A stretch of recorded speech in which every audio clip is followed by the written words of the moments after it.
Welcome in, roster the people, week 7, Neil Smith, Brad Pitt. There he is. It's young Brad Pitt. You just love to butter me up right before, huh? Well, I know. You should be my co-host more often, Neil. You're a lot more handsome than the guy I normally work with. Hey, he makes up for it in having, the smarts. I think between you and me, we have maybe one wrinkle on our brains. So no, I got the smooth brain. It's convenient though, because it's just the thoughts just run right off and collect into a puddle. So it's nice. Nothing goes in. Jason sends his regards. Jason sends his regards. He is in Mexico. I realize that sounds like one of those jokes that I would make. Not actually a joke. He's in Mexico for work. So we've got Mason Cameron filling in for Jason. And what's funny is I have the exact same drink. You're not helping us with the stereotypes, Neil. It's not. It's not helping. So yeah, we have the all Colorado cast happening tonight. So Jason will be back next week. Mason's nice enough to fill in for us here. You'll know Mason from the Friday show from Locked In. So I realize this isn't exactly our normal thing, but we'll do our best to make sure we get all the questions answered and go through everything.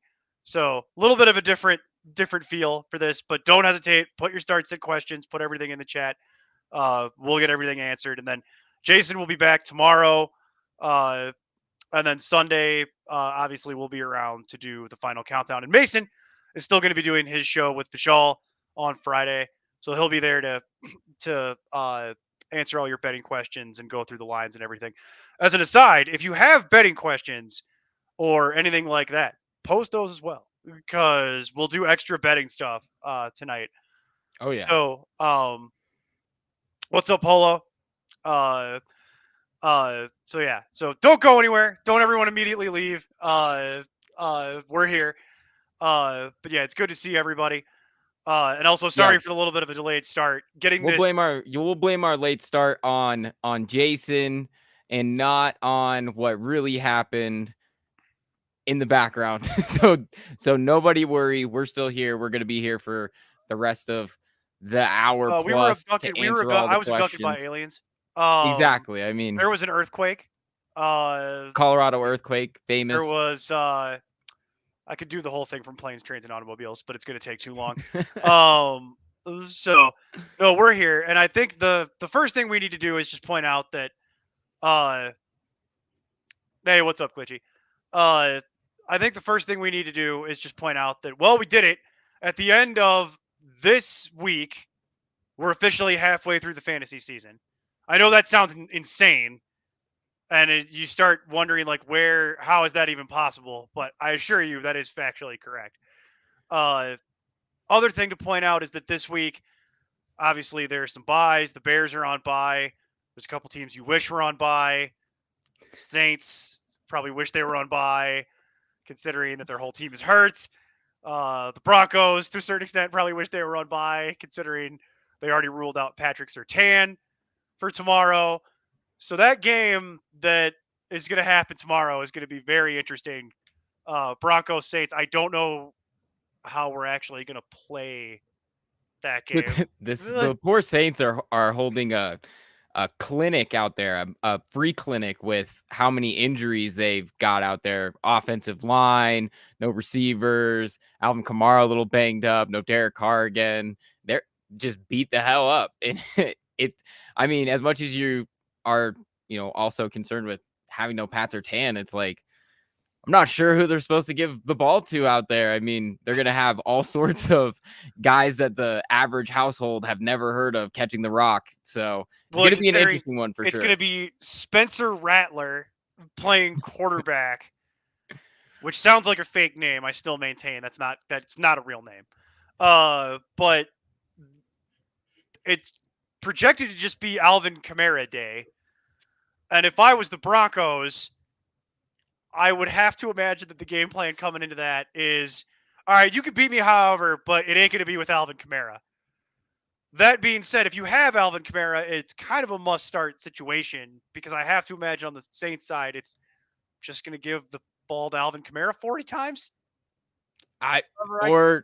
or I guess a couple little dump offs. So, we had a question in here earlier with that from Tank with Jameson Williams or no, wait, it was Anthony, Bub Means or Michael Wilson.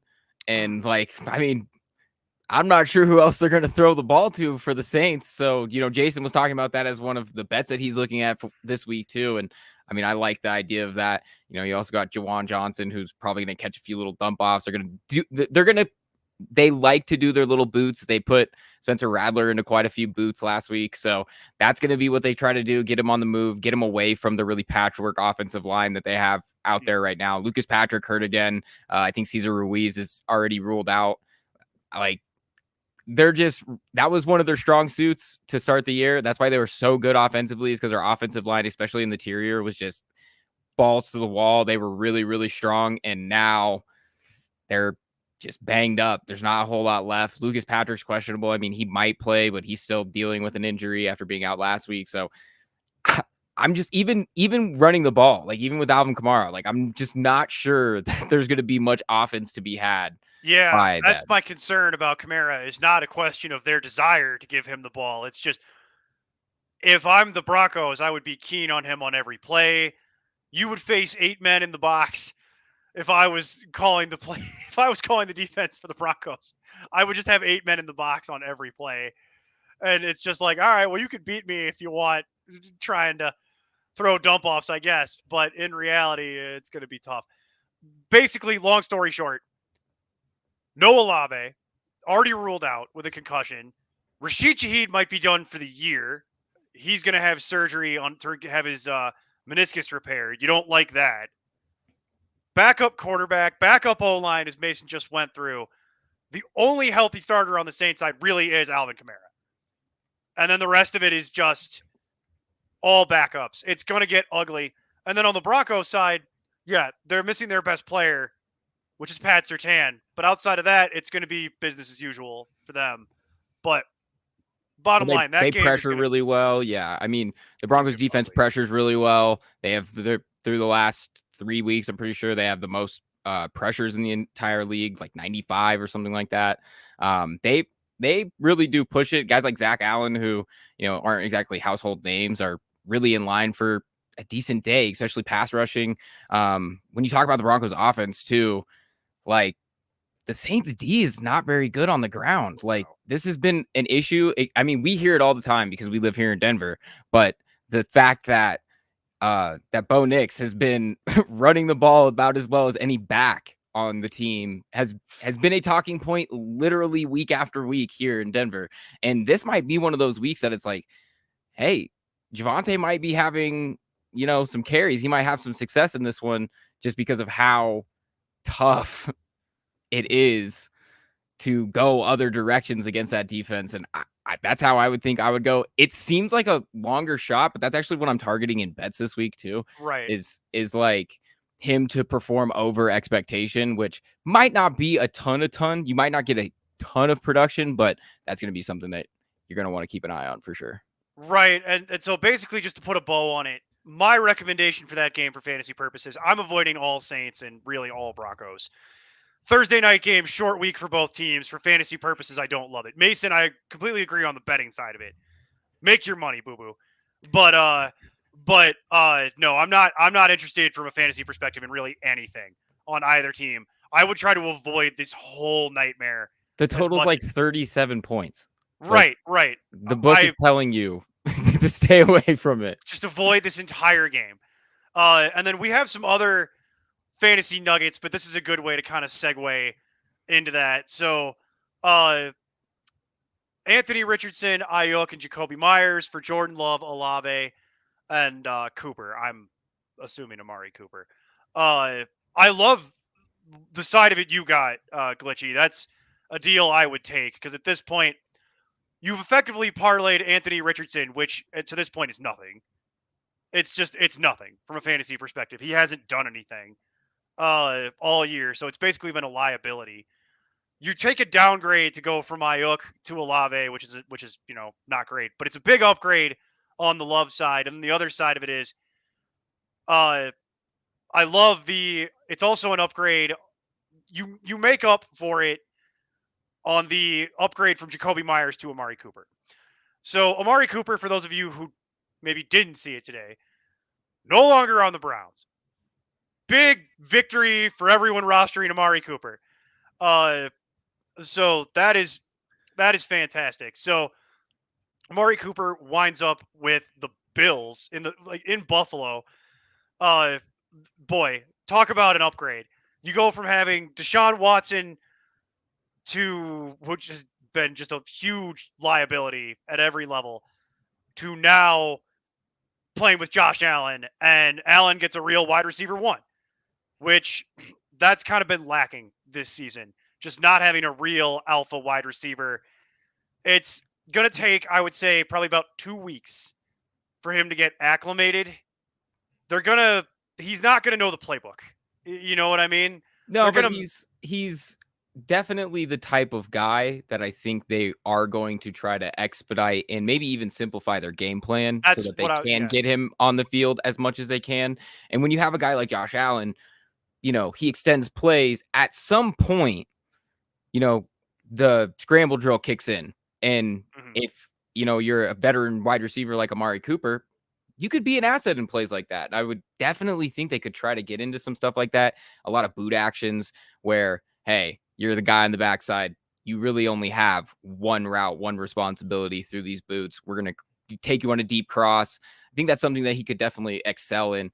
But you're right. It's going to be a little bit before he's fully acclimated to this system. But you know what? The Bills have a freaking receiving core now, man. Like, quietly, they just built a very respectable receiving core. Now, it's not going to be like, oh, this is the best receiving core in the league. But as well as Josh Allen played prior to his kind of heinous slump over the last few weeks, hey, if they can get back to that, he was feeding the ball where it needed to go and not really picking out any specific receiver. I think this is a huge boost for Keon Coleman too, because he was really just relegated to deep balls and things like that. And now they might actually try to put him in tandem with them, stack him. It doesn't let defenses just key on Coleman. So it actually makes Coleman's life a lot easier. It should free up the whole offense. And Glitchy, specifically for this trade, I think you got the better end of it. You're just going to have to be a little bit patient because Love is an immediate upgrade given the situation of both quarterbacks. It's Hold on, what? Hold on, excuse me? How does that happen? People are weird. How does this happen? I don't know how that happens, but that's a huge score as well. So now it's even more. So you have Olave, Amari Cooper, and Nico Collins. And now Nico Collins. So congratulations on your championship, my friend. Well, you're gonna have to wait. It's gonna be a little bit of a slow burn on that one. You know what I mean? Like you're gonna have to get a little creative, but over time, once all of this resettles and people come back healthy and Cooper gets his legs under him, boy, you have the set, don't you? You just have the set of all the little team upside is what this is. So yeah, you're going to be fine. You're just going to have to be a little patient for another couple weeks here, and then it'll be fine. Collins will be back in 2 to 3 weeks. As far as the trade goes, I don't love necessarily the Ayuk to Olave part of it, but the rest of it is wins across the board. It offsets the remainder of that because I know if Jason were here, he'd say, "Oh, I love the Jacoby Myers side of it," but I think even he would have to say, "No, this is an upgrade," because Myers is nice, but Myers is like now that Devontae Adams is no longer in the picture, which is the other trade we're going to have to get into here in a moment. He's going to have to actually be the true alpha receiver on that team and deal with the one coverage. And we've seen how that's gone the last few weeks. It's hit and miss. Like in some matchups, it ends up being okay. But this reminds me of when Darnell Mooney was asked to be the wide receiver one for the Bears. And it's like you see this sometimes where you have a guy who's asked to step up and be like the true alpha receiver for a team. And it's like, is he really cut out to do that? I don't think so, but he's going to get more volume, but the increased defensive attention kind of hurts that. So I think this is a slam dunk. I think, and you've got Puka on the IR. So I'd say it's funny. By the time we get to like week 12, boy, you're going to just be stacked. Cruising. Just your incredibly stacked. Your issue is going to be you're going to have an embarrassment of riches, and you're just like, you're going to probably get frustrated with a week where you're like, I played this guy, but so-and-so popped off. And it's like, you're just going to have to hold those and just understand that you're going to roll into the playoffs with one of the top receiving cores. And, you know, at that point, it's really just making the right play. But I think you're really strong there at the top, you know, and we're talking about Jakobi Meyers. Like, I think there's a couple ways you can look at it just from a pure football standpoint. He's not the number one target there. So it doesn't matter. I mean, he's the best wide receiver in the receiving room. Neat. This is Brock Bowers' offense. Like he's the guy who's commanding coverages and drawing gravity in the secondary. Gross. So hate everything about it. so when you have a guy like that, I mean, maybe we can talk about that opening up opportunities for him. But we're also talking about an offense that's just gonna habitually be a bottom third of the league in offense. Aiden O'Connell, like let me look at what his PFF passing grade is. 32nd out of 35 quarterbacks, 48.5 over like 102 snaps. It's not pretty. He's a guy that is a middle of the road to lesser kind of game managing quarterback. And I hate when that's used as like a negative on guys, because managing the game is what Tom Brady did at a super high level for years and years and years. And that won championships. But this is just an uneventful passing game that I'm not sure that I really want much a part of outside of Brock Bowers. So I think you were good from getting out from under it. And frankly, I think it's an upgrade.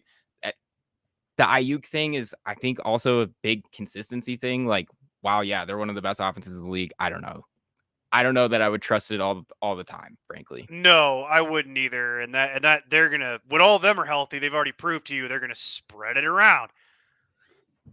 Oh, it's even better. If you have Brock Bowers, that's perfect, because now you don't have to make that stupid decision every week. I wouldn't want to make that decision. Do I play Bowers? Do I play Myers? No, and I definitely don't want to play two Raiders, to be honest with you. Just also, Daniel, what's up? How are you doing? Welcome in. Sorry. Yeah, well, what's up, Daniel? I know Daniel's gonna start asking questions. We're breaking in Glitchy's victory lap. So I'd say week to week, what you're looking at here is you're going to play Puka. You're going to play Cooper. Pretty much week to week, those are going to be your two wide receivers. And then you're going to have an issue where it depends on how many flexes you start. I'm going to assume in your league you're playing one flex, not two. If you're playing one flex, it's going to come down to matchup plays, because there's some weeks where you probably would want to play Swift. I know that's weird because normally you'd want to play a wide receiver. The other side of it is honestly, this is going to be a situation where I might be willing to entertain another trade as we get closer to the trade deadline, because now you've almost got an embarrassment of riches that's going to make starting your lineup cumbersome. Offset DK. Offload DK, because this is the thing about DK is, as a guy who lost a bet last week on DK because of a illegal formation or illegal shift. Kenneth Walker, illegal shift. Everybody off of a deep ball. Like, with DK, the big thing right now is that we're seeing a lot of deep ball regression with Geno. So Geno is up there in yardage. Like, it looks pretty good. And I mean, I don't know if he's up there in fantasy rankings in particular, but that's not necessarily my field. But when we look at his deep ball regression, he hit 1 for 7 on 20-yard passes last week. That can't happen. That's the most attempts he's taken over 20 yards, and to complete only one of them is not going to cut it. And DK largely relies on his ability to play contested catches downfield.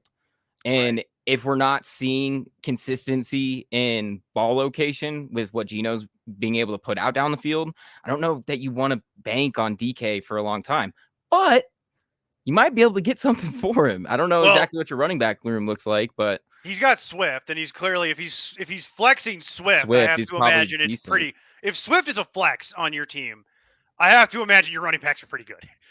So what I would say is, what you're hoping for here is you actually have the luxury of kind of being patient, because you're going to get Puka back. You're going to be able to play Puka pretty much week to week. You're going to have Cooper. You're going to be able to play Cooper week to week.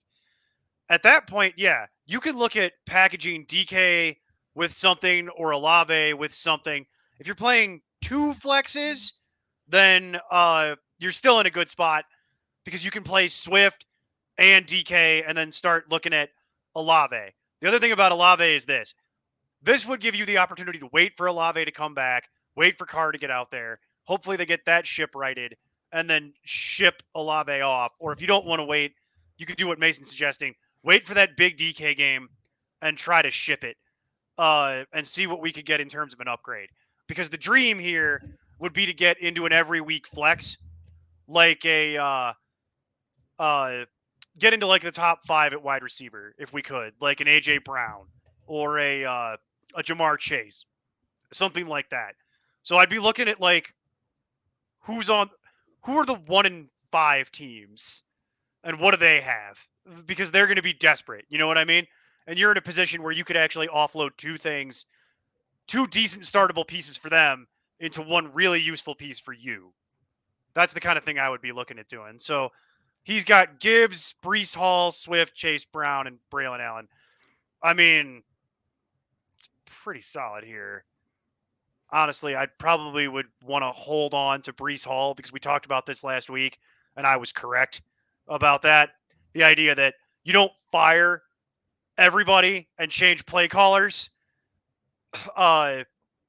because things are going well.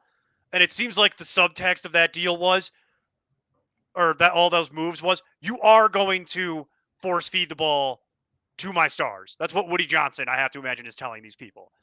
And if you don't, you're not going to work here anymore. Well, Todd Downing wants to run the ball. Yeah. Todd Downing wants to run the ball. Yeah. Well, and it's also specifically with Breece Hall, not this stupid timeshare that Nathaniel Hackett and Robert Saleh were trying to architect. No. You're going to give the ball to my star, which is Breece Hall. And that's why you saw like Breece Hall got all the work on Monday. There was a reason for that. And then it's the same thing with Wilson and now Davante Adams. Okay, well, that's going to relegate a lot of the rest of that to nothing. That's where I think we're headed here. Tyler Conklin, gone. Not worth anything anymore. Allen Lazard, grab some pine, buddy. Take a seat, because this is who we're gonna use these guys, because these are the people that I'm paying. These are my stars, and I agree with you as a general thing. We want to run the ball, because running the ball will take a lot of the pressure off Aaron Rodgers, and it'll set up the play action, and that's who we want to be. That's who we want to be when we grow up, is that type of thing. So, related to your team, Glitchy, I think what I would want to do is I want to hold on to the Hall Allen stack. I want to hold on to Swift.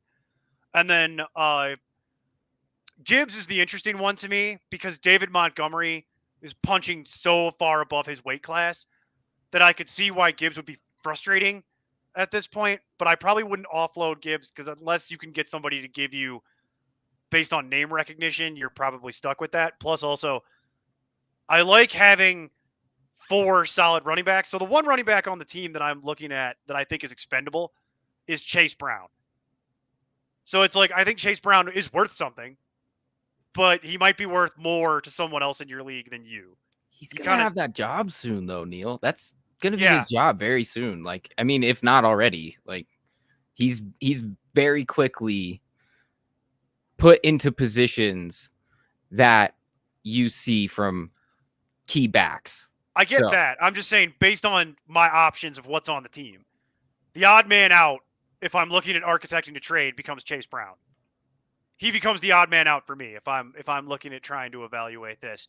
And then I'd look at either DK or Olave, because the rest of it I'm inclined to hold based on what you have. I'm inclined to hold Puka. I want to hold Mooney.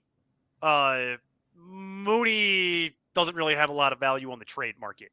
I don't really want to trade Nico Collins because you're not going to get anything now, and you're going to have to wait on that. I'd rather just hold him. You know what I mean? So the things that I think become expendable in some sort of future trade scenario become Chase Brown, DK, and Olave. And I think you could package two of those things to try and get yourself into an upgrade and also streamline the roster a little bit so you're not having to make quite so many decisions. So I hope that helps. That's what I would be looking at doing. And then Daniel, similarly, Daniel paid for a roster resolution. So bear with us, Mason, with the Top Golf thing, because I know you haven't seen his roster. But so I'm assuming he means Justin Herbert, based on what I've seen. So it's Herbert and Kincaid for Baker, Hawkinson, and Parkinson. I mean, yeah, I'd say that's a Herbert for Baker is literally a straight upgrade at this point. Baker's dealing, man.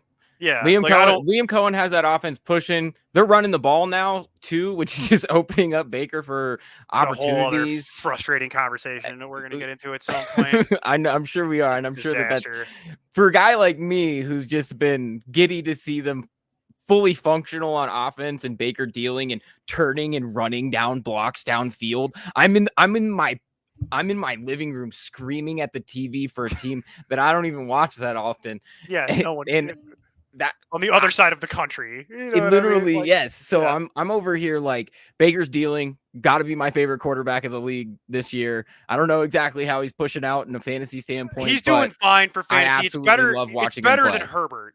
So I like that aspect. I like that aspect of the deal. And then the other thing is I kind of am fine with moving on from Kincaid at this point. It's been wildly inconsistent. And now Amari Cooper is in the mix, which is not helping Kincaid, at least on paper. It might wind up being a net benefit, but they're going to open the Hawkinson practice window here in about a week. And that team is also punching well above its weight class. And I think when they get Hawkinson back, it'll be great. And Parkinson is kind of that's just gravy. I don't really care about Parkinson. And you needed to do something because Goddard is probably going to miss another week. Is probably going to miss a week or two here. It's starting to look like he's pretty significantly nicked up.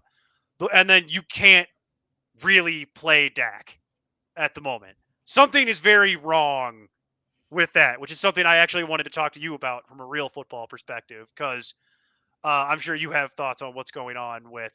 They have no blocking on the edge. Well, they have no blocking on the edge. Okay, so yes, but here's my thing. So if we go all the way back to 32 teams in 32 days, you did the Cowboy show with us.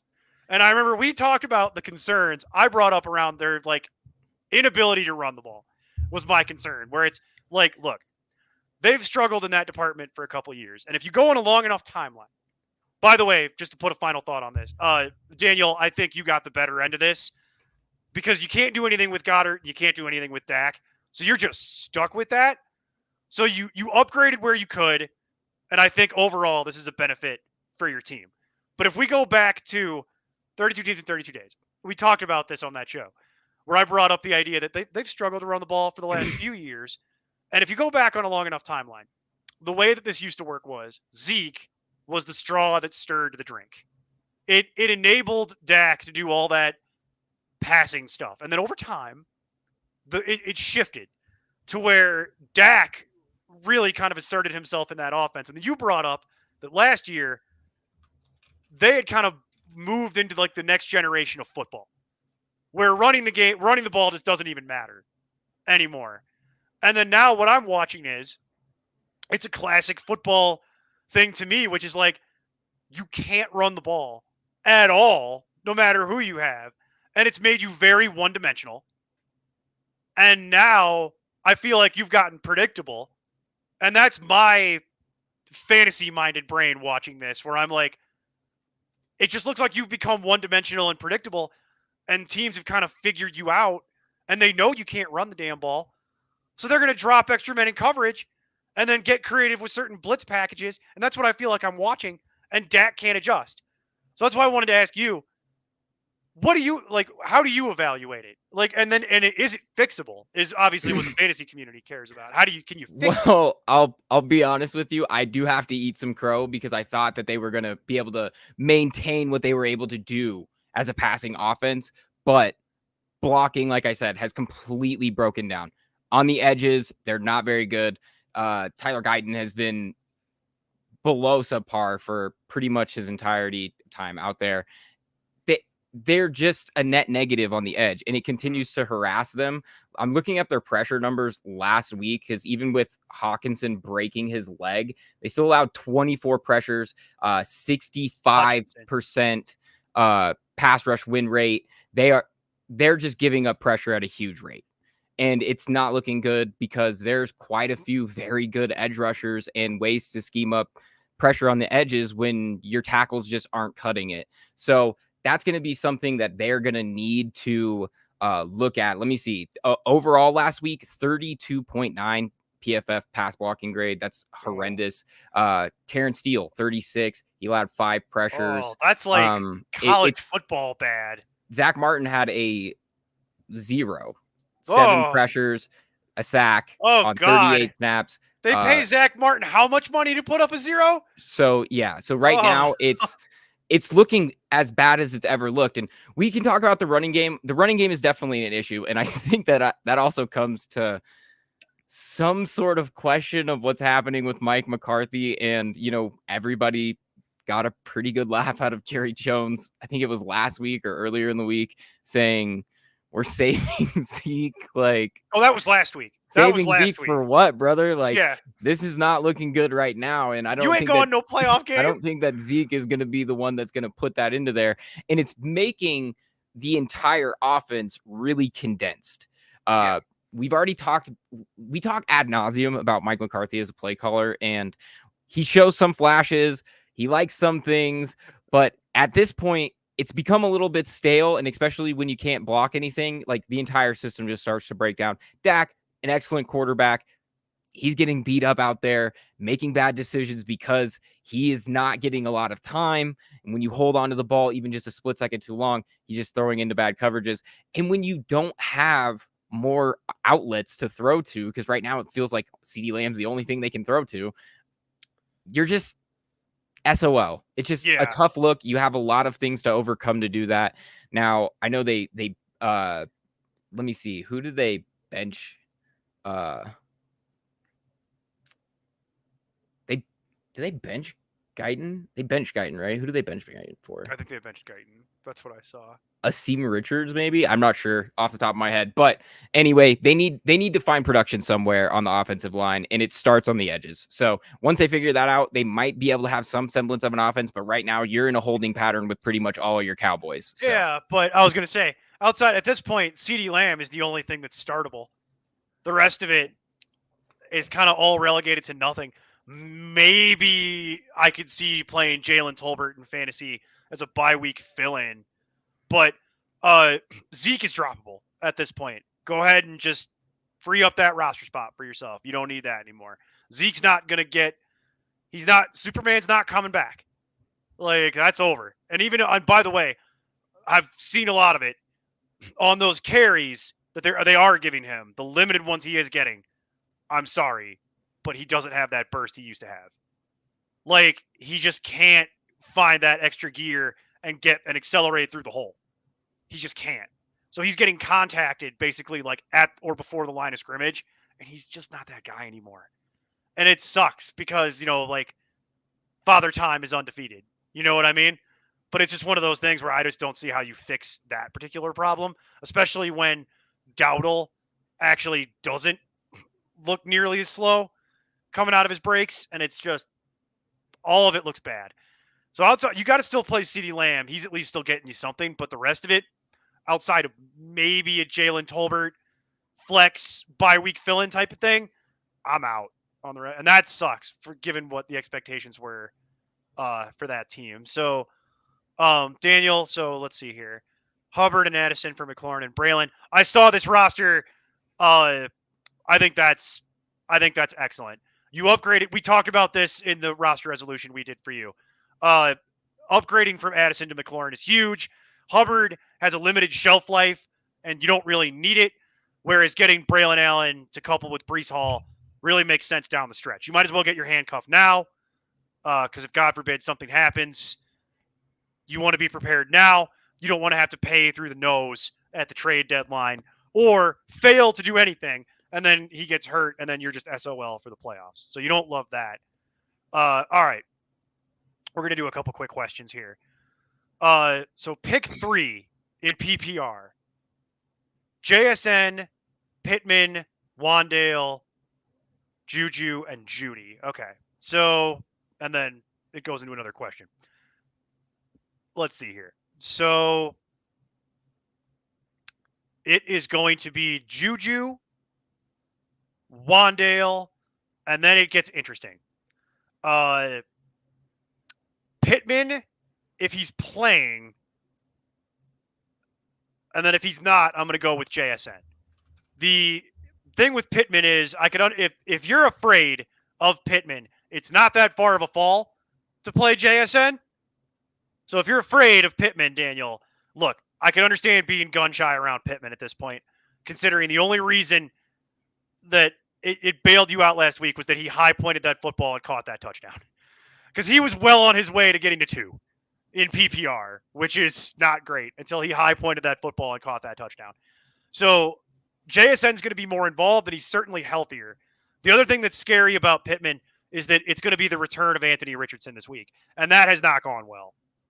So now you've got the wrong quarterback in there to really maximize your Pittman production, and Pittman is still nursing the back injury. The issue is that Pittman's going to see 9 targets. That's the problem. That's the conundrum that you're in here. So if you're scared on the Pittman thing and want to see how this shakes out, I could totally understand pivoting into JSN. But I think Juju is a must start, and then Wandale has been a must start for a while, as ugly as it is. I know the temptation to play Judy with Amari Cooper being gone, but I'm not sold on that idea. Don't do that. I don't love it. I want to see what that's going to look like. Judy's problem wasn't Amari. Right. Exactly. It was the guy under center. Right. So I don't want to play that, but it's going to be those. We're eliminating that. So it's Juju, Wandale, Pittman. But if you're nervous on Pittman, I could understand pivoting into JSN. It's not much of a downgrade in my rankings. I'll tell you which way I'm leaning. I agree. Juju, what Juju's doing is what they were wanting Xavier Worthy to do. When you physically saw it, when he didn't gear down for that ball on Monday night on a little crosser, that he would have had 30 yards in front of him if he just geared a little bit down and caught it. That was what I felt like was the kind of testing of the trust between Pat Mahomes and Andy Reid in this offense. And they're like, hey, we're still going to probably try to get you some opportunities, but you're not ready to step into this role as like this guy that's going to be getting the ball a ton. And they know that what they're going to get out of Juju, and they put him in position to win. So I liked what I saw from Juju in that Monday night game. I think that they're going to continue to try to get him good touches. Wandale, obviously, he still gets a ton of targets, regardless of if Malik Neighbors is in the lineup or not. So they're not always great, but boy oh boy does he get a lot of them. Yeah, so you're at least going to get opportunities there to maximize what you're going to get in PPR. And then for me, it's got to be JSN. It's kind of what we talked about with Geno. They need to start getting the ball in rhythm out of his hand so that he's not making so many of these mistakes. And that starts with getting it to your talented dude in the slot. So that's where I would go. I don't want any part of Pittman with Anthony Richardson on the field right now. While Anthony Richardson is one of the most fun players to watch in the NFL when he is playing well, that week 1 just absolute heave that he did, that still lives in my mind with pressure bearing down on his face. Like, for him to just deliver that ball the way he did is one of the most impressive throws of the year. And he also has some of the most if it weren't for Will Levis, he'd have some of the most boneheaded throws of the year. So Yeah, it's such volatility at the quarterback position that, frankly, I don't want anything to do with Pittman right now. It doesn't have much to do with him. So yeah, it's not really on Pittman. It's the fact that he's got a guy who's learning how to play quarterback in real time, yes, and it's not going great. Candidly, he's kind of just closing his eyes and heaving the ball down the field. if you get Joe And, Flacco out there, go and play Pittman because Joe Flacco knows how to play quarterback. right, that's also why Downs has been feasting with Yes. Joe Flacco out there, and it's like, well, that makes sense because Flacco has always needed a safety blanket dump off guy, and Josh Downs is. I mean, there's a reason they drafted him. That was literally why they drafted him, was to be that guy. That's what he did in college. Yeah. That's what he's going to do for you. That's what he knows. That it's funny because it looks a lot like Wanda. Watching Josh Downs play, I just funny. It's like you could put him and Wan'Dale Robinson next to each other. It's like the same thing. It's the same the stature of player. They're the same size. They run the same route tree. It's like, wow, that's really similar looking. And it's relevant because that's the next question. So half point PPR, pick 2. Wan'Dale, Downs, Kirk, and then Douglas. And to be perfectly honest with you, it's going to be Wan'Dale because just even in half point, it's just a pure volume thing, and you're hoping he catches one in the end zone. You're actually really hoping Neighbors gets cleared, which, good news, looks like it's going to happen because when Neighbors is on the field, they can't focus on Wan'Dale. So Wan'Dale's just open at that point because they're literally bracket covering Neighbors on every play. He gets the safety. And then they end up, you start seeing Wan'Dale get a linebacker on him, and it's like, oh, there's no linebacker that can cover Wan'Dale Robinson, so perfect. Downs, it becomes a question of who do you like on the rest of it. And for me, it's going to be Downs. I know it's Anthony Richardson. It's a little scary, but Downs has been absolutely feasting. And even with Richardson, by the way, Richardson can still throw those dump offs to Downs, no problem. But I'm out on Kirk. I'm really out on anything Jacksonville related at this point. And then Demario Douglas. It's funny because Demario Douglas is literally the same thing as these other guys. Like it's a volume play. The issue is that last week the volume play paid off. Drake May was looking for him. So, but that being said, I find it they're really. not going to be down by 20 against the Jags, so that's not. Yeah, so that's why I'd rather play the first two options. Wan'Dale and Downs have been very consistent, and I'm not worried about the quarterback change for the Colts as it relates to Downs. I am worried about it as it relates to Michael Pittman. The only Jag you're playing this week is named Tank Bigsby. Yeah, and even then, I'm tempering my expectations for it. Is Doug Peterson going to get fired? When's Doug Peterson getting fired? When does that happen? My money was on him being the first to go, not Robert Saleh. But I mean, it's weird because Shad Khan came out and supported Trent Baalke and Doug Peterson. So I don't know. Frankly, I think he lost the locker room a little bit ago. I don't know that they're playing for him. I mean, I said that after they had their win a couple weeks ago, but they don't really look motivated. They didn't look motivated last week. I'm not really sure what you're supposed to bank on a weekly basis with this team. They still kind of lack identity. They don't really do anything super well. Tank Bigsby's breakout has kind of been the only really nice piece to anything that they're doing, and sometimes they get in their own way for that and just stop giving them the ball. And that's frustrating. So yeah, I agree. I think you're probably going Wan'Dale and, begrudgingly Downs, even though I would love to play Downs if Joe Flacco was under center because where he's going to go with the ball. I kind of just wish Joe Flacco was the starting quarterback of that team. Like just, it would make this a lot easier on me selfishly to answer these questions. You know what I mean? The last thing here is Shaheed droppable? I don't care about the IR slots thing. Shaheed is droppable across the board at this point, which is sucky. But he's likely going to wind up on IR. So he's going to miss at least 4 games. And they're talking about it might be season ending, depending on how he heals. And you're still going to have no Derek Carr for probably another 2 to 3 weeks. So at this point, Shaheed is droppable. I wouldn't feel the need to hold on to it, which is a shame because he was having a really good season.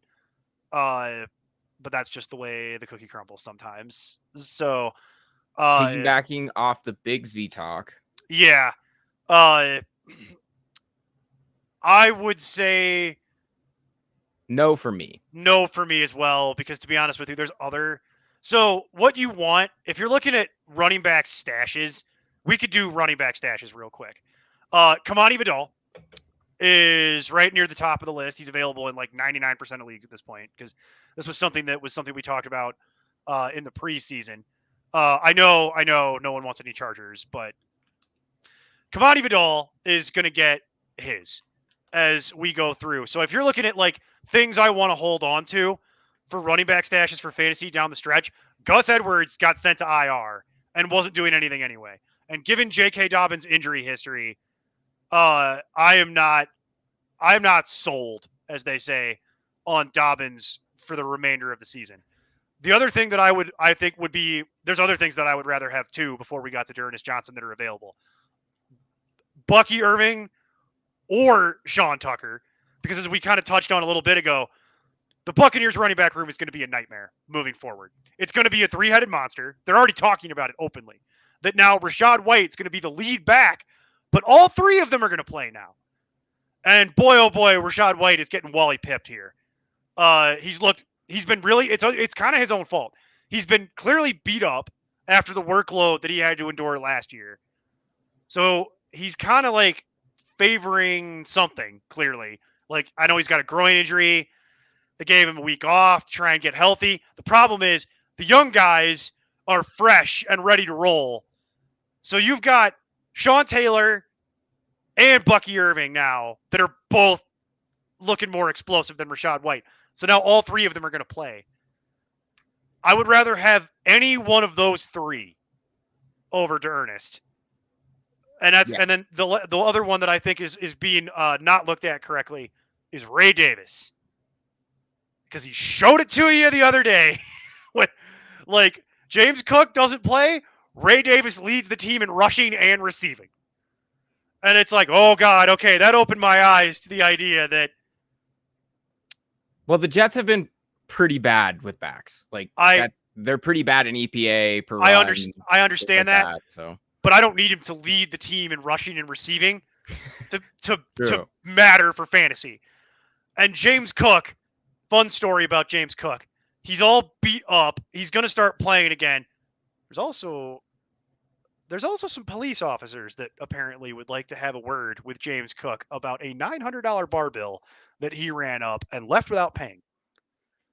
So there was a warrant out for his arrest last week. Don't like hearing that. So speaks to some quality decision making there. So my thing is, like, if I'm looking at stashes, which is what you're talking about when we're talking about D'Ernest, give me either of the Bucs guys. Give me Ray Davis. Give me Kamani Vidal. Like, all of those are things that I would rather hold than D'Ernest. You know what I mean? All of that has more upside than trying to sit here and, like, hell, man, I'd rather have Cordero Patterson. You know what I mean? Like, he's done nothing except have incriminating photos of Arthur Smith. That's what I'm convinced is happening there.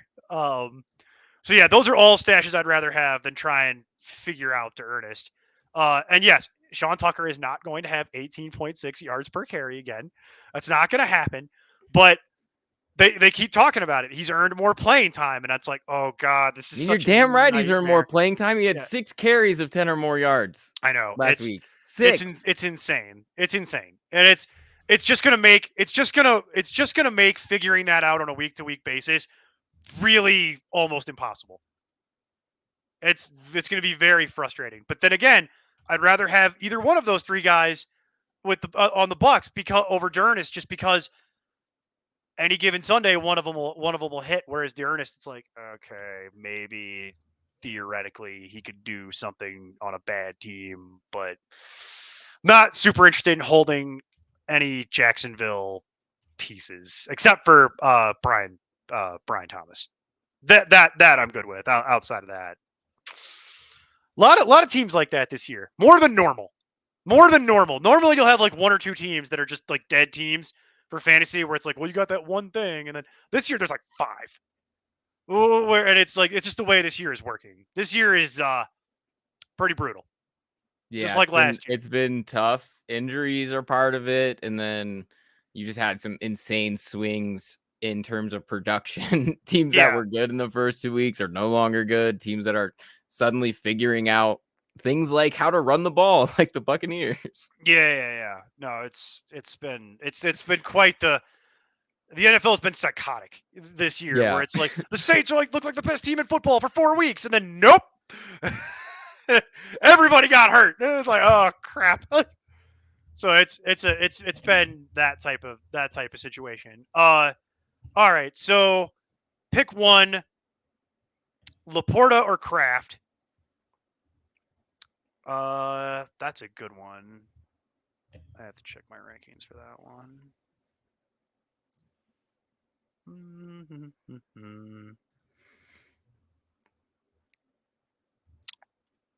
Did he say? Yeah, half.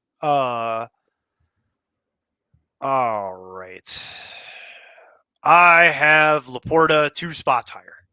That's how I have it.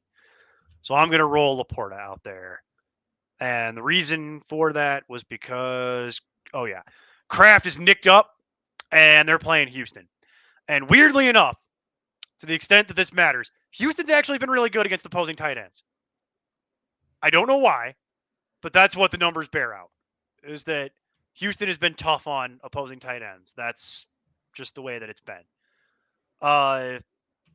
So, and then Downs, Amari, Douglas, Kirk, Wandale, or Juju. So pick one of those. I want to say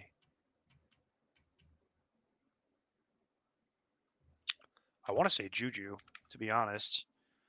I have Juju at 34. See, normally, what's funny about this is that normally this would just be Amari Cooper. You know what I mean? Based off this list. Because Demario Douglas is a nice player, but it is what it is. Christian Kirk, not really. Wandale is good, obviously, but in half point that kind of skews it. So I'd say normally you're looking at on this list, you would be looking at playing Amari Cooper every week, but I don't know if I want to play Amari Cooper in his first game with the team. You brought it up, Mason. They're going to install I think a they're going to package. try. I think they're going to try to simplify it now, but I think your read is correct. Like from a fantasy standpoint, he's not going to be out there, 40 snaps. He's not going to They'll have put a package 35 together for receiving him, snaps. but He's going to have that's 18 to 20 receiving snaps. He's probably going to be out there, a little bit. He's going to see some action, but it might not be enough to really like make your day, especially if you have some other options. I'm kind of leaning towards where you're leaning as well. So yeah, I I'm agree. going to recommend playing Juju. Yeah.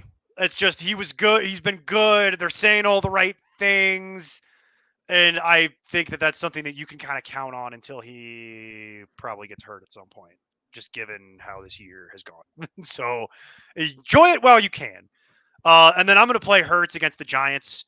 I know Baker's been on a heater and they've been struggling, but it's the Giants. And so I have Hurts as my QB3 this week. I know he hasn't looked as crisp as normal, and Baker has been dealing, but the Bucks play the Ravens. Don't love it. So I'm gonna stick with Hurts for that one.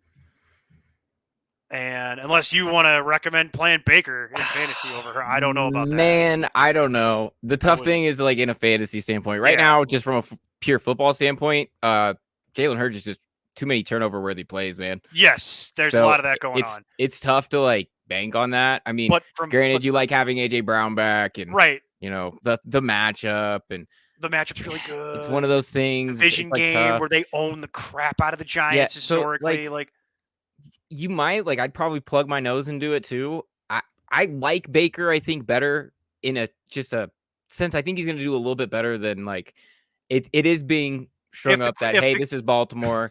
But I think, if the Baker's game was shown. who's going to have the higher PFF grade or who's going to have the higher passer rating, I might play Baker. But if the question is who's going to score more This is fantasy why. points, which it is, This is why Jason does this show, not me. yeah. If the question is going to be who's going to have more fantasy points, it's probably going to be probably Hurts. going to be Hurts. Yeah, it's going to be ugly as hell, but it's going to happen. And then, well, I don't know if I would drop Kincaid, but if I was gonna, it would be for Kraft and Pitts. The rest of it is all garbage. Well, Njoku.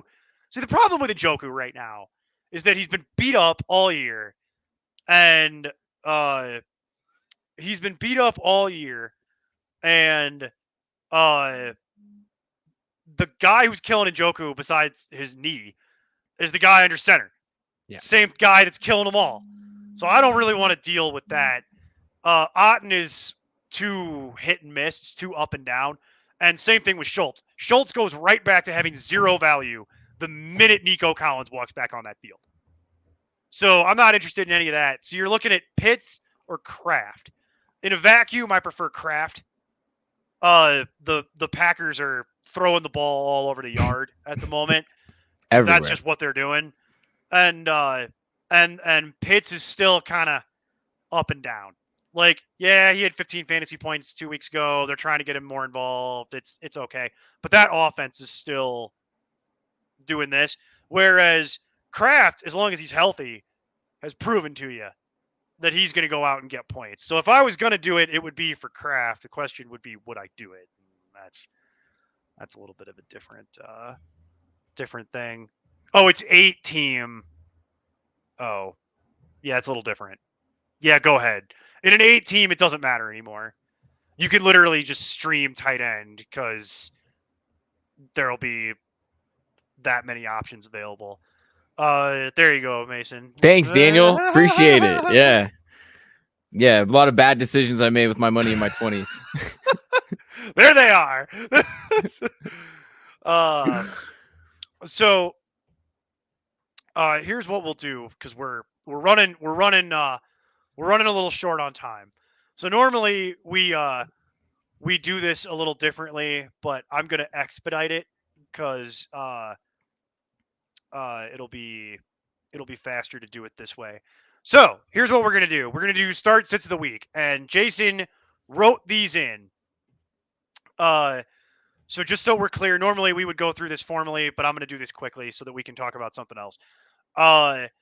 So Jason's QB start of the week is Jared Goff versus the Vikings. His rationale was that in his last two matchups, put up over 25 fantasy points per matchup. So he's looking for a repeat, even though the Vikings defense has been playing well. His sit of the week is CJ Stroud versus the Packers. And paraphrasing a little bit, it was because CJ Stroud's been wildly inconsistent. That's where it is. Running back start of the week. Anyone playing for the Patriots against Jacksonville is what he wrote, which I agree. And then his sit of the week was Bucky Irvin against the Ravens, and that has to do with you don't want to play running backs against the Ravens. General trend for this year, and that's backed up by fact. Wide receiver start of the week. I wouldn't do this for my own thing. He's got Devontae Adams versus the Steelers. I wouldn't recommend it. I don't think Devontae Adams is going to get nearly as much run as people think it is. Talk to me in 2 weeks. I know Devontae Adams and Aaron Rodgers have the connection and whatnot, but he doesn't know the Jets offense.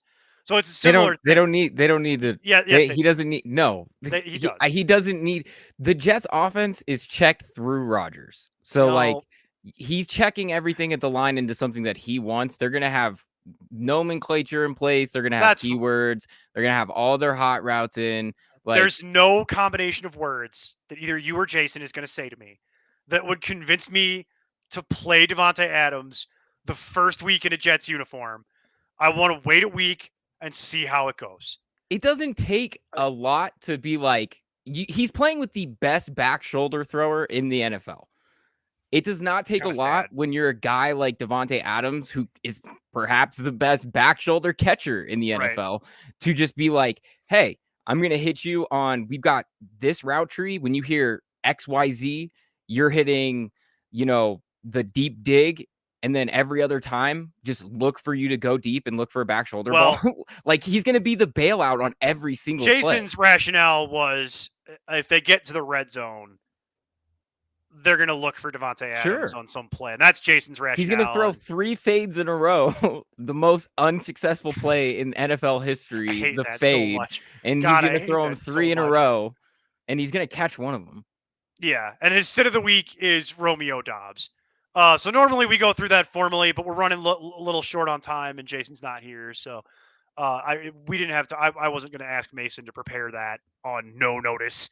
You know what I mean? Like that's too much effort on our end. But what we will do, Mason, I don't know if you've seen this, but what we will do is America's favorite segment. America's favorite segment is gonna happen because we have to. Hold on, I need just one moment to get it ready. This is what everybody tunes in for. Okay. Waiting with bated breath. Yes, and this is literally like the most popular thing we do at this point, which is really funny. All right, and spin the wheel, place a bet. It's time again for Tight End Roulette. Presented by Ballpark Franks. They plump when you cook them. If concept is in no way affiliated with Mark Sanchez or Ballpark Franks.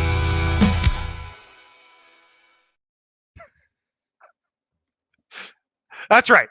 Brother, what? That's right. I just watch. It's time. Oh, you want to see it again? Was it No, unclear? I don't. Was I did it not unclear what it listen was? again. That's our award-winning segment. The intro for our award-winning segment, Tight End Roulette. Where because tight end literally does not matter, and we get asked these questions and there's no way to answer them, so we literally just spin the wheel, and that is how we decide on who to recommend at tight end. Because this is how accurate it is. Up, oh, it's Cade Otton. All right, big Cade Otton game incoming. Here it is. So Mason, the way this works is, do we recommend Cade Otton, or do we tell people to sit Cade Otton? Okay, give me a second here. Let's look. So right, while you're doing that, I will just give mine. I would be sitting Cade Otton. I haven't missed the tight end 15. I don't love the matchup against Baltimore. I understand there's some players on bye, but there's some other names on this list that I like better that we'll probably get into. So what do you think, Mason? Where does it come in here for you? So the big thing for me is that one of the Ravens' biggest strengths is their pass rush. So what they're going to want to do is they're going to want to get the ball out of his hands. So Baker's shown that when he went from a guy that was holding the ball nearly the most in the NFL through the first few weeks to a couple weeks ago, he was getting the ball out the fastest in the NFL. I haven't checked up from last week, but he looked pretty clean just for off the eye test. So when we talk about that, he's going to want to get the ball out quick. I think that when you see a guy like Cade Otton, and I'm looking at it right here, he had 6 targets last week, only 2 catches. So that's unfortunate.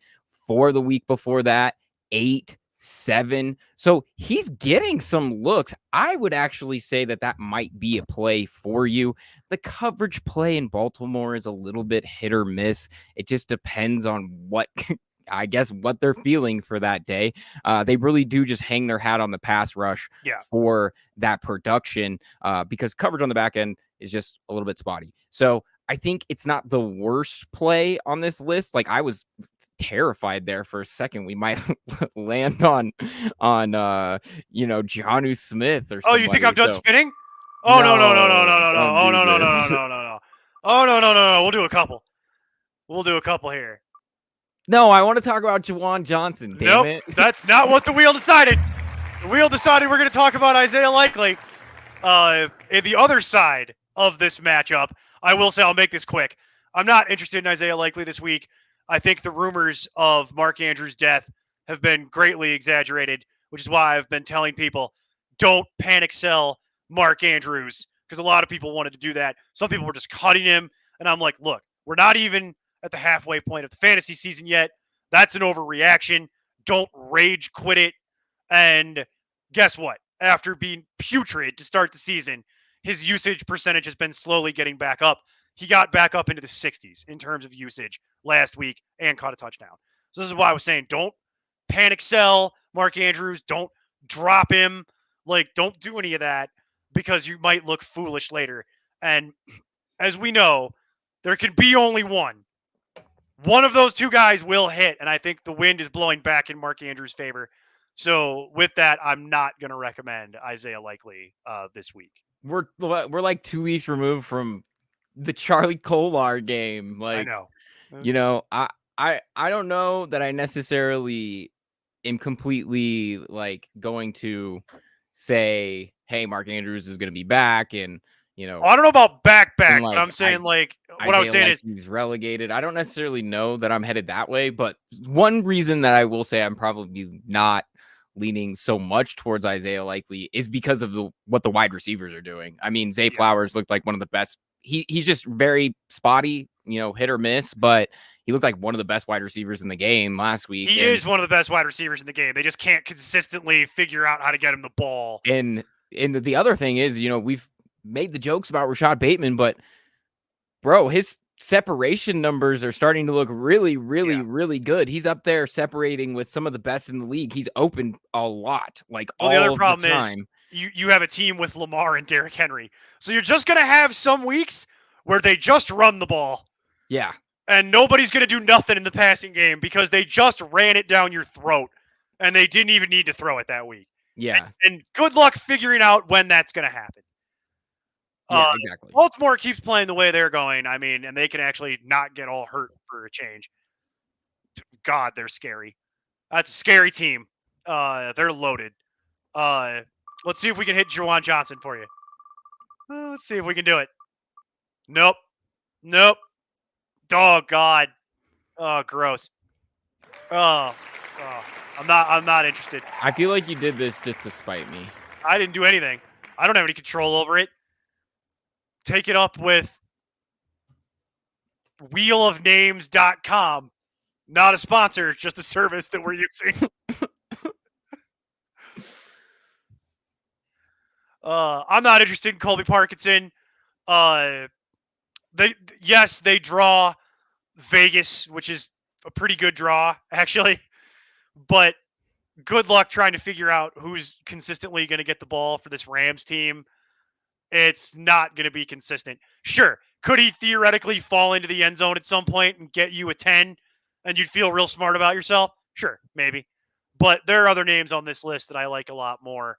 What do you think, Mason? I could gather, since you said that I did this to spite you, that... So, like, in normal circumstances... So, actually, I'm, like, a little bit shocked when I go and look at some of, you know, his target numbers just throughout... 13 last week. I know. He had 13 targets last week, 7 the week before that. It's pretty incredible. It's one of those things that it's like, I mean, he's getting looks and they're just so banged up that it's like, what the hell else are you supposed to throw to? And I mean, Stafford is just a guy that's going to hit balls with ease. That's just how he works. He, you know, makes things look easy. He's never going to be the issue there. So, like, you could potentially get worse issues in the matchup is strong. I mean, I guess go for it, but you're going to really hate yourself for it. So, I mean, like, I guess at the end of the day, it is such a grab bag at tight end that it's like, you could Do you get the joke? Do you get why we have a wheel of names? No, I know. Because this is literally, I know, and this is the point, is that this is done to spite me because in my own mind, tight end does not exist. Like, well, it's this is just done to another spite position. everyone because we're tired of answering the tight end questions. And that's where Steve and I were like, you could literally just have a wheel with everyone's name on it and just spin it. And it would be about as accurate as us trying to pick tight end at this point. Yeah. Because tight end shouldn't exist as a position. It should be either folded in with wide receiver or just relegated completely. But the fantasy industry is too cowardly to do things like that. So now we sit here and spin a wheel to determine to determine how we're going to give advice because Walker that's ridiculous. taking my 6th and 7th linemen and I'm putting them in an active jersey and I'm putting them on the end line and I'm running the ball. If I want somebody to catch it, I'm going to add another receiver. If I want to run out of that, I'm running with 5. I don't care. I'm not putting tight end on the field if I can call the offense. No one's going to play Mike Gesicki. We're just going to spin again. Don't play Mike Gesicki. You'll be sad if you do. We've already covered this to death. If you have Mark Andrews, feel free to start him with confidence. At this point, you likely don't have better options anyway. Do you get it? Do you get the pun? Hey, we finally got to the one I wanted. All right. If I'm looking at streaming tight end this week, and you know I always am, Hunter Henry against Jacksonville is a very attractive option here. He's getting okay targets. He's averaging about 5, but it's propped up by that 12 target week that he had. The thing here is that he caught a touchdown last week against Houston. He's the only tight end to score against Houston all year. But this week, he draws Jacksonville. And Jacksonville is puke. And they've been especially puke against opposing tight ends. So this is one that if I'm looking to stream a tight end, I'm looking at Hunter Henry. And I feel gross saying these words. I feel really gross and sweaty, kind of like how you get home late from the bar and you burn a plate of mac and cheese and you fall asleep watching old movies. Like that literally today. That kind of gross. No, that's me in my younger years.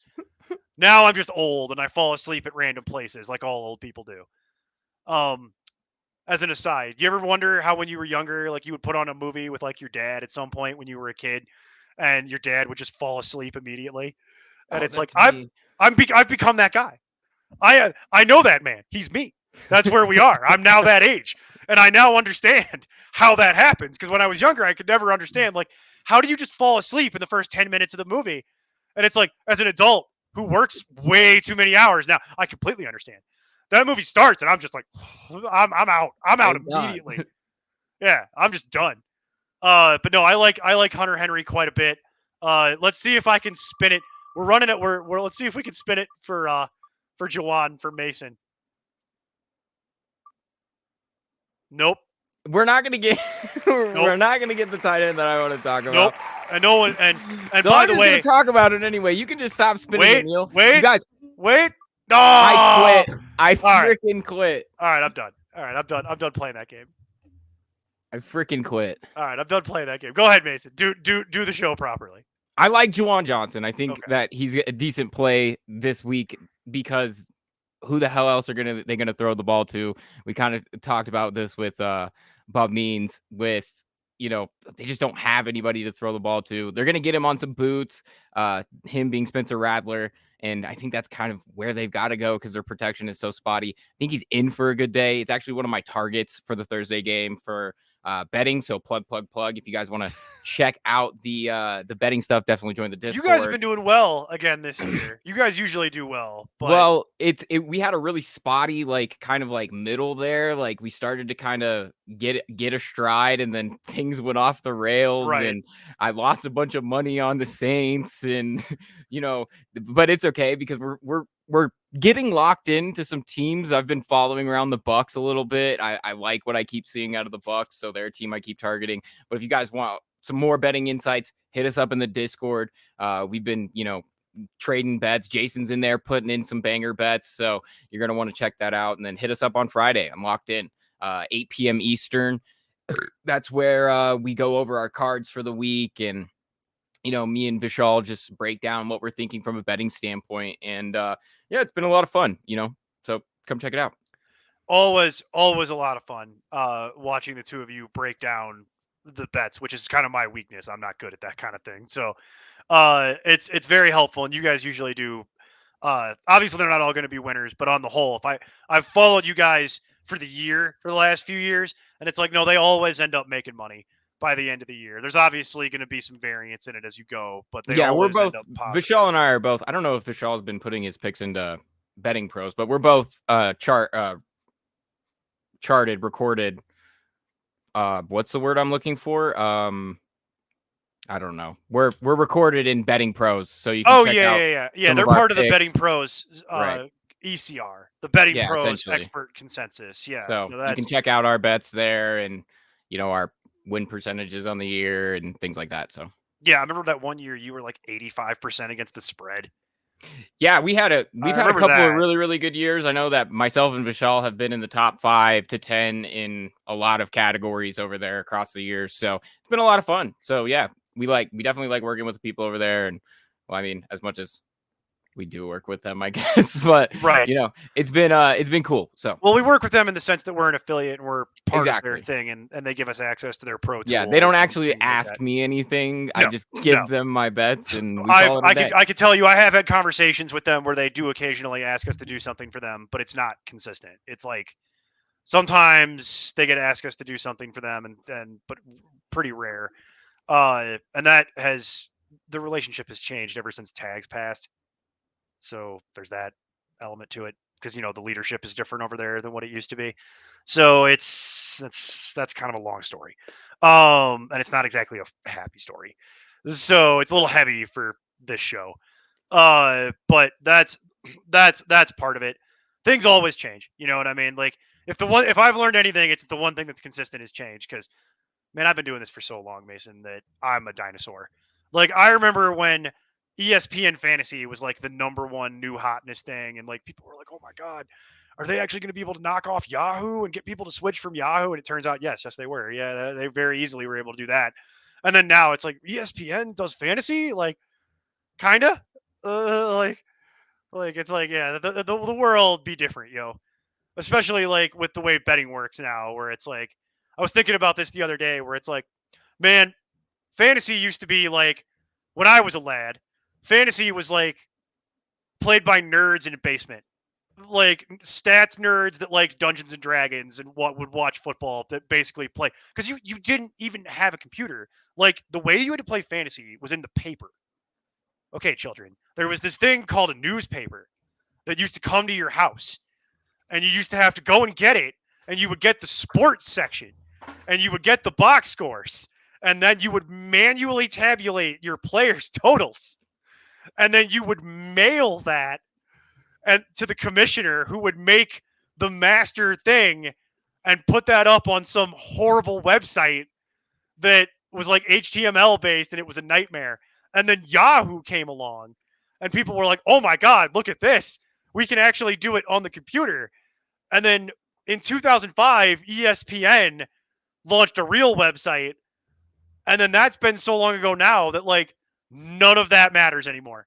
Like, and that's where I've noticed like the fantasy people got elevated up. They got brought up out of the basement by the jocks to sit at the cool kids table, and we're like, teach me how this works, bro. You seem to understand statistics. Like, help me make this. I need to win some money, make this happen. And that now with betting being legal, slowly they're being moved off the cool kids table and sent back down into the basement, where it's just like, yeah, the technology has changed, but like now people just don't like the whole focus has changed. Like just watching mainstream media, even like they don't really do the fantasy picks nearly as much the way that they used to. And now it's like you flip on ESPN and it's like they're just talking about the betting lines openly on the show. They've got Nick the Greek on there, and I'm like, Nick the I'll Greek, never get used to that. and I'm like, Nick the Greek is on Disney. What? What universe am I in? I feel like I hit my head a number of years ago and just woke up out of a coma, or like it doesn't it. I never in my wildest dreams would you have told me, hey Neil, starting in like 2023, Nick the Greek is going to be a regular on mainstream flagship ESPN. I'd have been like, you are on bath salts. And no, that's the thing. It's been that way. It's not even recent. It's been that way for like a year or two. And I'm like, I don't understand the world. I feel so old and in the way, Mason. Like I feel like the world has just zoomed past me with that, and I'm like, what? It's a weird adjustment, man. And Oh you yeah. live in that world, so I can only imagine what a weird thing that's been for you, where it's like they've kind of this all used to happen like behind the scenes, like in alleys and like out of the public eye. And now I can only imagine what it's yeah, like I for you can't guys. even talk. I don't even think I can legally talk about my start in this Yeah, business. yeah. Well, no, because you used to have a guy. A If you were guy, gonna lay down yes. bets, you had a guy Yeah. that you laid down bets with. A guy of questionable character, usually. Putting it lightly. Yeah, you would have Putting a it guy of very lightly. a guy that you don't introduce to people, and that would be your guy. And you had to get your picks in to the guy, and that was how all of this worked. And it was very greasy. You called in for the line, Yeah, all sorts of things. and none of So- that works that way anymore. Or you were in Vegas where you could legally bet, or you were in Atlantic City, and now it's like, no, you just doing everything on your phone. Yeah, Okay, just about. the world be different, yo. And it Well, makes a like- lot more money now because people just drop parlays that over and over. And you have things like Bleacher Report who are pushing out their, updates to my phone of such and such hit this insane parlay. And it's like, that's one of hundreds of thousands. So if we leave the show with anything from betting advice, let it be take your singles and, take your wins where they come. And not everything needs to be a parlay with an odds Yeah. boost. Yeah, that's been my whole thing. Is what I've noticed the most over the last few years, Mason, is that I get asked by people I know more betting questions than ever before, which is not surprising. But it's specifically the parlay questions that I get asked that teaches me that there's a lot of degenerates. The amount of degenerates. The public are parlay betters. The Yes. sharps are not betting parlays. No, but that's what I mean by like people that I know Yes, in the no, yeah. world. I agree. Not football analysts, not No. fantasy- no, I get what you're saying. people, like normal people. They always ask me, Neil, what do you think about this parlay? Should I do this? And I'm just sitting there like, first of all, I am not the right person to ask. That's not a fantasy question. Second of all, I really don't think you should be betting on parlays. And that's where I've had the reaction I get from that with people is they're like, oh, what are you scared? And I'm like, no, I just understand how statistics works. And statistically, the odds on you hitting that parlay is about as good as you getting mauled by a bear and a polar bear in the same day. You might as well just go buy lottery tickets. And this is where I see people like they like the chase of the parlay, and that's why it's so insidious. Is because it's gambling at its finest. Because you need like three things to happen, which seems not that crazy, to like the layperson. Like, I just need these three things to happen. And then, but in reality, when you actually break that down, it's like statistically the odds on those three things all happening. Well, it's hitting weighted good. coin flip. It's hitting a Yeah. weighted coin flip after a weighted coin flip after Right. a weighted coin flip because they're all priced accordingly to the odds of probability and expected odds of happening. And so not everything is expected equal. And a coin flip is Right. always 50-50. I see people screw this up all the time. Statistically, a coin flip is always 50-50, which is why, statistically speaking, the concept of being due is not possible. Yeah. You cannot be due. And I've seen people make that mistake. That's how people get really messed up with gambling, where they're like, I'm due. No one is ever due. You're You- on tilt. No one can be due. It is not statistically possible for anything to be due because every coin flip is a 50-50 chance. That's why I like how you say weighted coin flip, because it's not a 50-50 chance. Yeah. Because they're actually rigging the coin flip in their favor. And so you The need house- to hit The house three always of wins. them. The house always wins. Even when the house Yeah. thinks it's 50-50, they're giving you minus 110 odds Right. because they want their money off the top regardless. Right. So if you go home with anything, understand that in order to win a parlay, you have to be 100%. Yes. The best in the business live, breathe, and die at 55 to 60%. Yeah. Let that sink in. Yeah. That's dudes that make a living doing this. Like live and die at 55 And to we know a 60%. couple.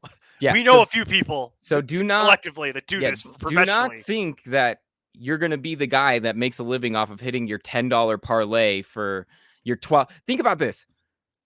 The lottery is you picking this many numbers, and it's 5 or 6 numbers, right?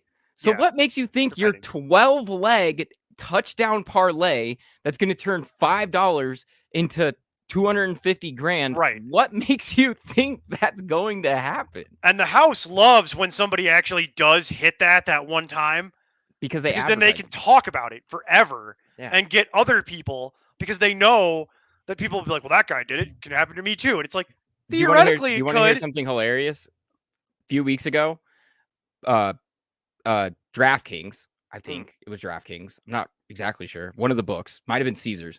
One of the books advertised this dude so and so hit a 7-leg parlay that paid out 85 grand or something. They put that post out after they had already declined this guy his winnings because he didn't place the bet himself. Yeah, right. And it's like, and So they don't tell you they that part of the actively story. advertised it after knowingly not paying out the money. So Right. And it's like, that's the seedy underside of this. But the thing I notice is that, and this is the conversation I have with some of these people, if I know them well enough to approach this topic. But I get a lot of people asking me, like, and it's weird because it's not typically the fantasy community asks me these questions, and it's not the people I know who are like real serious gamblers are asking me parlay questions. It's people, regular people are always asking me these questions, like people I work with, people that I just know in the world. They'll ask me that. And what I always want to counter to them is, okay, let's break this down. So you're betting how much on parlays per week? And how many of them do you win? And that be right. And that becomes, they will sit there and tell you with a straight face, oh, I bet like between $5 and $20 a week on parlays. And I'm like, so why wouldn't you just play in a high stakes, I was gonna just put that up. Stop lobbing accurate facts like they're insults. no, Steve, it's so funny though, because when we went live, I noticed that Neil's got his goatee going, his little beard Yeah. goatee, and I've got just the mustache. We complete Yes. one full goatee. What's even funnier about that is I had to go in office today for some meetings. So I actually shaved this morning. I had the mustache rocking up until literally 6:30 this morning. And if I didn't have to go into the office in person to do meetings, we would have had the full stash cam. Love it. It would have been full stash cam.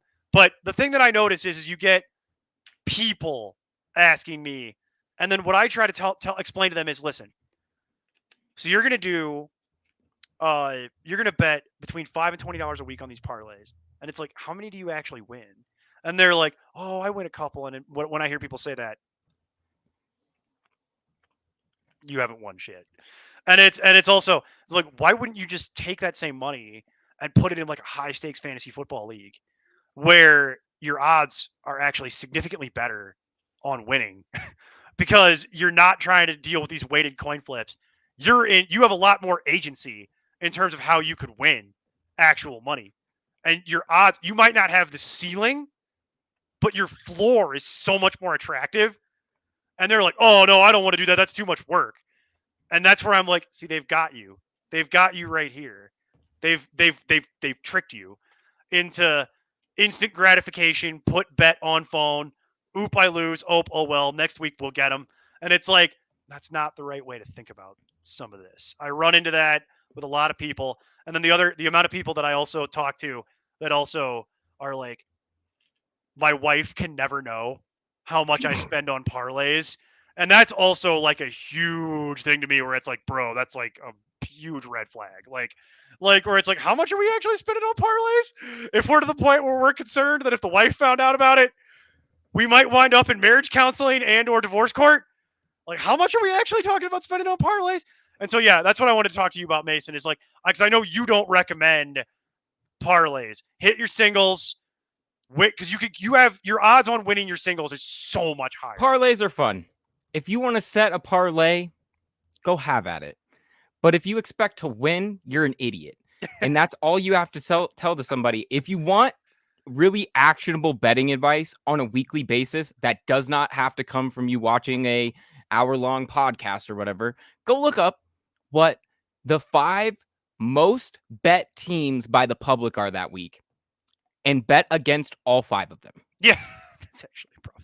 So it's Go probably bet pretty against smart. all 5 of them, You probably hit and you're 3. going to win more. I was like, It- you'd it's- hit 3 of them. There you You'd go. hit 3. You'd hit 3 of them on average. And then you can go and burn those winnings on your dumb parlays Yeah, and end up even.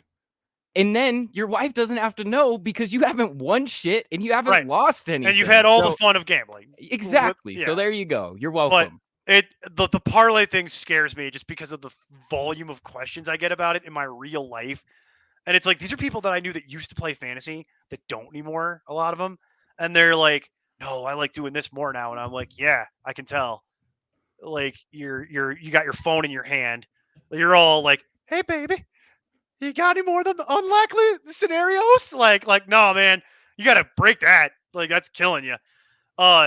Speaking of which, we can do that. I'm actually installing a new garbage disposal in my house, and I will say the new garbage disposal technology is great. I was at Home Depot the other day, pricing out garbage disposals, and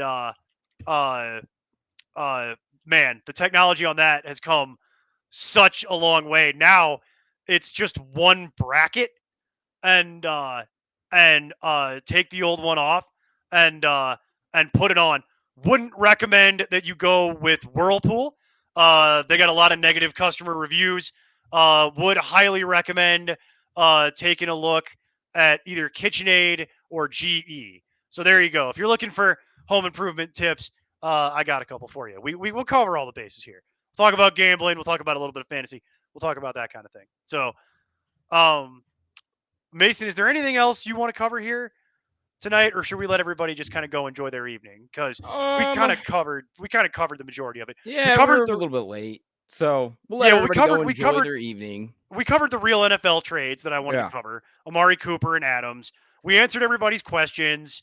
We talked a little bit about gambling, and we kind of covered it here. A little bit of a different show with Mason here. We can't really do the same Jason, the show where I'm mean to Jason and it's theater, and then Jason actually gives real advice. But Jason should be back tomorrow, though. Jason will be back tomorrow. Yes, Jason should be back tomorrow. He'll be back And then tomorrow, do his normal thing, answering your We'll be back questions. Friday. Come and hit us up with your betting questions. But in the meantime, hit us up on Discord because we're always in there chatting it up, Yep. yapping it up. So Link in the hit us up video there. description. We're never very far away, so hit us up. Yeah, I think we're good. Yeah, no, I think we're good too. And then good luck this week. And That's putting it. That is is- definitely putting it well. I actually co-signed this statement. Put that yeah. on a t-shirt. Yeah, that is very much what's going on here. All right, well, from the roster of the People Home Improvement Podcast and Gambling Emporium, I've been Neil Smith, joined by Mason Cameron. Mason will be with you on Friday. I will be with you on Sunday, as always, for the final countdown. And Jason will be back tomorrow answering whatever lingering questions you might have. Okay, fine. Ash the Panda gets one in right at the buzzer. Who would you I like your roster? style, Ash. Need 2 out of the 3. Ford is droppable in all formats. Warren will get healthy at some point, and then it will be fine. And Spears is not done for the year, but he's nursing an ankle. Whereas Ford is now hurt and has lost his job to Nick Chubb. Ford is droppable in all formats. Yep. That's my advice. Agreed. So, yeah, you can just go ahead and cut Ford. You don't need to Take worry that about to the bank. anymore. Yeah. So Ash the Panda gets a question in right literally at the buzzer as I'm leaving. I love But yes, tune in tomorrow for Jason. I can't imagine how anyone would have any questions related to that game that don't immediately. I feel like Jason could just have like a pre-typed response that's like, do not start anyone in this Thursday night game, and just keep like Just copy paste it. yeah, hang on. I feel like you could just do this. Like, just do this. Just Yep. this is what I think Jason's gonna do tomorrow. That's what I think you're gonna watch tomorrow. But yeah, Jason will be around tomorrow. to answer whatever lingering questions might happen for the Thursday night game. Mason will get you locked in on Friday, as always. I'll be back on Sunday for the final countdown. One last note, no London game, thank God. But because there is no London game, we get 2 Monday night games again. There's a So London game. Jacksonville's in London. Jacksonville's in London. So why are they doing 2 Monday night games? Because they hate the people who do this for a living and have to do work on Monday. What? No, I thought that was the whole point. No, yeah, Jacksonville's still in London. 2 weeks. This is the last one. Oh my God. I'm so upset that you're right about this. I'm not upset at you. I'm upset at everyone who thought that this was an acceptable idea. Oh, it's not. I think you might be onto something with they hate the people that do this for a living because I it's specifically so have to irritating. do special things on standalone games. So having London and 2 Monday nights is my own personal hell. I'm so upset by this information that is being handed to me because that means there's also 3 afternoon games, which is stupid. It's legitimately stupid. Why would you have... Yep. Yeah, Steve, we're getting there. Mason's corrected me. I'm very upset. I'm very upset by this information that I'm learning in real time. Do better, NFL, because this is bullshit. Like, I don't even have to work Monday, but I feel for you, man, because now you got to work 2 games Double on games. Monday. I would Yeah. bet. Yeah, and you got to get up early on Uh-huh. Sunday. So now you get to get up at like 6:30 on Sunday and work 2 Monday games. And now I have to get up early on Sunday to watch the 2 1-5 teams and answer questions for the 2 1-5 teams. It'll be a good day. My whole day has been ruined by this information. This is upsetting. Just in general. Okay, so forget what I just said. There is a Thursday game and there are 2 Monday games, and there are only 3 Sunday afternoon games. So I guess make family plans on Sunday afternoon? Go to Home Depot and get a garbage disposal? Highly recommend mowing? What? I know why the NFL wants to do this, Mason. They want to maximize eyeballs on all of their product. So you spread it out. You know what I mean? I get that. I would love to see, and they'll never show this to us. We'll never get it. But I'd love to see the raw data on whether or not anyone's going to watch that game. Like, what are the real numbers for some of these games? And is it more effective than just doing it the old way of putting all the games on at 11 o'clock Mountain and 2:30? You know what I mean? Neil, just don't be surprised in a couple years when they're playing a game every Friday night. Oh no, I've already been bracing myself for that reality.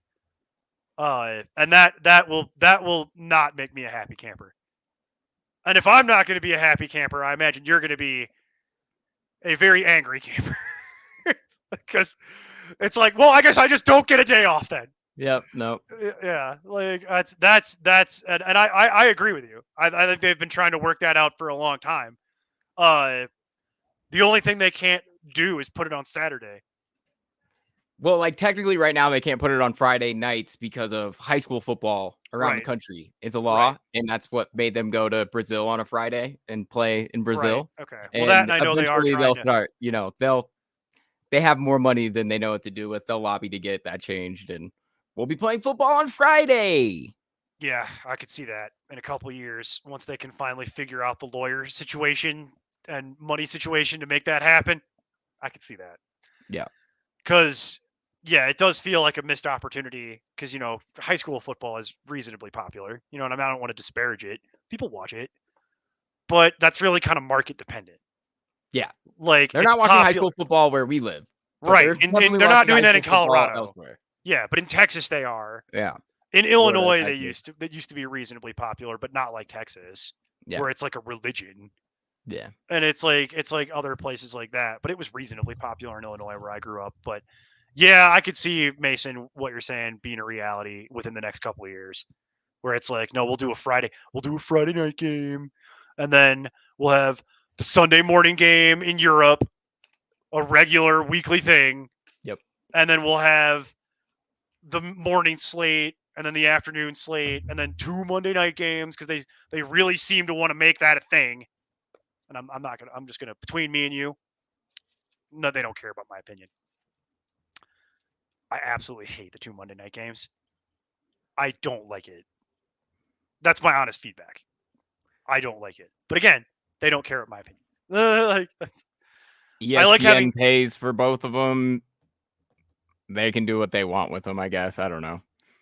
Yeah, and Steve brings this up during the playoffs. They already have the Saturday Yeah. games, which is something I was going to mention as well. But yeah, they already do Saturday. But that's because college football is done by that point. So they don't. That's the one thing they don't seem to want to step on, is putting it on Saturday and messing with that. That seems like that's not something they want to do. Monday morning's wide open though, Neil. How'd your Monday mornings look? Well, I got to be at work, so like, Yeah. not They great. want you to listen but on your drive home. They want you to listen on your drive in. yeah, good luck with that. Yeah, but I get it. You know, they seem very, very adamant about having 2 Monday night games and really trying to make that be a thing. We'll see how it goes long term. But again, Mason, this is where I get into my old man opinions of, like, I liked it the way that it was, and the one thing that I'll tell you is they don't care about people's old man opinions. You know what I mean? They're interested in trying to push the paradigm and, you know, get maximum eyeballs on everything, and they're going to keep tweaking and tweaking and tweaking and tweaking and tweaking and tweaking. It's never going to stop. So that's why when you're saying, like, oh, there'll be Friday night games, I'm like, I'm sure you're right. On a long enough timeline, I'm sure you're correct. I would have told you years ago when I was much younger, I'd have told you that, like, if they would have said we're going to do Thursday games, I'd have laughed at you. And then they did it. And I don't think that's the best idea either, for a myriad of reasons, that doing that is the best thing. But here's the deal. People watch it and it makes money. So all other factors are irrelevant. You know what I mean? In a world where Bezos is going to give you that huge check to get the rights to those Thursday games, they're going to keep doing it. And that's actually a good point too, that when they started doing the Tuesday games during COVID, I remember that now that Steve mentions it, and I remember how actually people liked it. I remember people liked that. They were like, I love the Tuesday game. Let's do the Tuesday game. You must not know a lot of degenerate gamblers, Neil, because we love Tuesdays. Maction is on Tuesdays, baby. We play the Maction on Tuesdays. Oh, trust me, I know the Maction on Tuesdays. And Mason, the NFL knows Mason, that. I went to Kent State University, sir. Oh, there we go. Like, yeah. Sir, like, yeah. I'm aware of when the Maction is. And Steve over here went to NIU. So trust me, we know the Maction. So no, I know plenty of people that like that, but I'm saying no amount of Maction is going to compete with an actual NFL game being played on a Tuesday. Anyway, let's get out of here. Mason, pleasure as always, sir. Pleasure, super fun. Love doing it. Good luck on Friday. And to everybody, until tomorrow, have a good one, and we'll see you tomorrow. Keep up the nonsense.